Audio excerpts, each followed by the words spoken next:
দুষ্টু কোকিল ডাকে রে cook cook cook cook cook cook কু। এই গানটার কথা মনে আছে? তুফান মুভির গান। কণা গেয়েছিলেন মিউজিক ডিরেক্টর আকাশ সেন। শাকিব খান আর আকাশ সেন মানেই কিন্তু একটা ধামাকা, শুধু দুষ্টু কোকিল না, তারপরে প্রিয়তমা মুভির গানটাও, যে টাইটেল ট্র্যাকটা, সেটাও কিন্তু একটা রেকর্ড, একটা ইতিহাস। তো কথা বলবো আজকে আকাশ সেন আর শাকিব খান আবার একসাথে হতে যাচ্ছে সেই বিষয়টা নিয়ে। তার আগে আপনাদেরকে অনুরোধ করবো, আপনি যদি আমার চ্যানেলে নতুন হয়ে থাকেন, চ্যানেলটিকে সাবস্ক্রাইব করে ভিডিওটা কন্টিনিউ করতে পারেন। দেখেন, অনেক দিন হলো আকাশ সেন এবং শাকিব খানের একসাথে কাজ আমরা দেখতে পাচ্ছি না।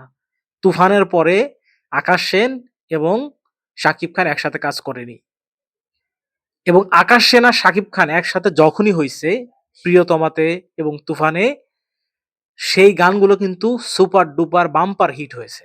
দুষ্টু কোকিলের কথা আমি শুরুতেই বললাম, তারপরে প্রিয়তমা গানটা, সেটা মানে অসাধারণ কিছু গান। এর আগেও আকাশ সেন এবং শাকিব খানের মানে দুজনের একসাথে আমরা অনেক অনেক জনপ্রিয় গান আমরা পেয়েছি। তো মাঝখানে ২-৩টা মুভিতে আকাশ সেন আর শাকিব খানকে একসাথে আমরা দেখতে পাচ্ছিলাম না। আমি অনেকদিন ধরেই বলতেছিলাম যে শাকিব খান এবং আকাশ সেনকে আমরা আবার একসাথে দেখতে চাই। অবশেষে আমার মনে হয় আমার চাওয়াটা, সাকিবিয়ানদের চাওয়াটা পূরণ হতে যাচ্ছে। আগামী কোরবানিতে মুক্তির অপেক্ষায় থাকা রকস্টার মুভিতে অন্তত ২টা গান থাকার সম্ভাবনা রয়েছে আকাশ সেনের।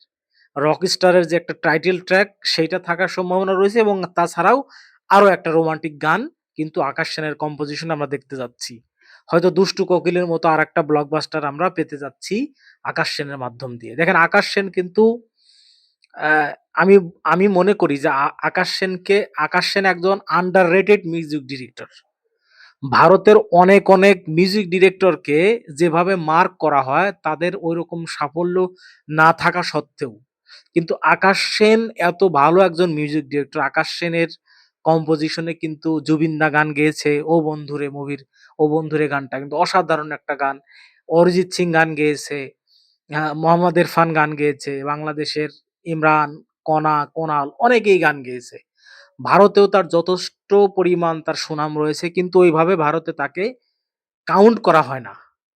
যতটুকু তার প্রাপ্য ততটুকু সে পায় না। কিন্তু বাংলাদেশে আমি মনে করি সে যে মাপের মিউজিক ডিরেক্টর, যে ভালো, ভালো গান সে বানাতে পারে, তার সঠিক সম্মানটুকু আমার মনে হয় বাংলাদেশ আকাশ সেনকে দিতে পারে। এবং আকাশ সেন এবং শাকিব খানের যে কোলাবোরেশন, দুজনের একসাথে যখনই তারা একসাথে হয়, তখনই ব্লকবাস্টার কিছু আমরা পেতে পারি। তো আমরা চাইবো যে শাকিব খান এবং আকাশ সেন যেহেতু আবার একসাথে হচ্ছে, দুজনে মিলে আমরা আবারও একটা রকস্টারের যে টাইটেল ট্র্যাক, সেটা মানে একদম ধামাকা কিছু হবে। লাস্ট শাকিব খান যে ২ টা সিনেমা আমরা শাকিব খানের দেখলাম, এই 'প্রিন্স' বা তার আগে, আমরা কিন্তু প্রত্যাশা অনুযায়ী সেই সিনেমাগুলোর গান কিন্তু মানুষের মনে কিন্তু এভাবে সাড়া জাগাতে পারেনি। 'বরবাদের' গান, হ্যাঁ, 'চাঁদ মামা' গানটা ভালো হয়েছিল। তবে গানটা ভালো হইছে, সেই গানটা মানুষ ২-৪ দিন শোনার পরে গানটার কথা আর মানুষ মনে রাখে না। কিন্তু 'দুষ্টু কোকিলের' কথা কিন্তু মানুষ এখনো বলে, বা 'প্রিয়তমা' গানটা কিন্তু মানুষ এখনো সার্চ করে, করে শুনে।